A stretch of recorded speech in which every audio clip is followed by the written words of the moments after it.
Sunod-sunod na lumabas mula sa Macarang National High School sa Barangay Macarang, Mangatarang, Pangasinan ang mga ambulansya bandang alas 2 ng hapon, October 9.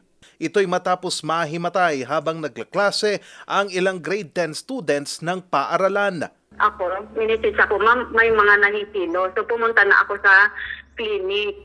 Tapos doon na-witness ko na the same from the same class, yung grade 10 na sinasabi ko, nagagaling doon yung mga nahihilo na sunod-sunod. Noong una, isang section lang ng mga estudyante ang nahilo hanggang sa sumunod na ang tatlong iba pang section. Agad namang rumesponde ang PNP at MDRMO at dinalang mga estudyante sa pagamutan.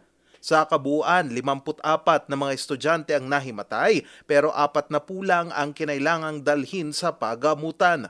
Sa isinagawang pagsisiyasat ng paaralan, heat exhaustion, hyperventilation at anxiety ang naging rason ng pagkaimatay ng mga estudyante. Actually, yung iba doon sa first na nahilo, ang may report yung advisor na nag-practice daw sila ng sayaw ng 12 to 1. Mm-hmm. Para sa performance task daw nila sa MAPE. May iba daw na hindi po. May iba hindi po. Yung iba. Mangilan-ngilan na iba. Pero yung iba naman na natanong ko, kumain naman.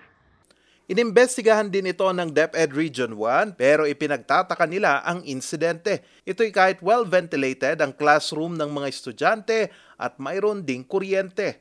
Ventilated, pahalan, may 4 na ceiling fan, may isang wall fan at dalawa na stand fan. At open po yung mga bintana, wala pong mga kortina. Kaya masasabi po natin, sir, na well-ventilated yung nasabing paaralan. Oo.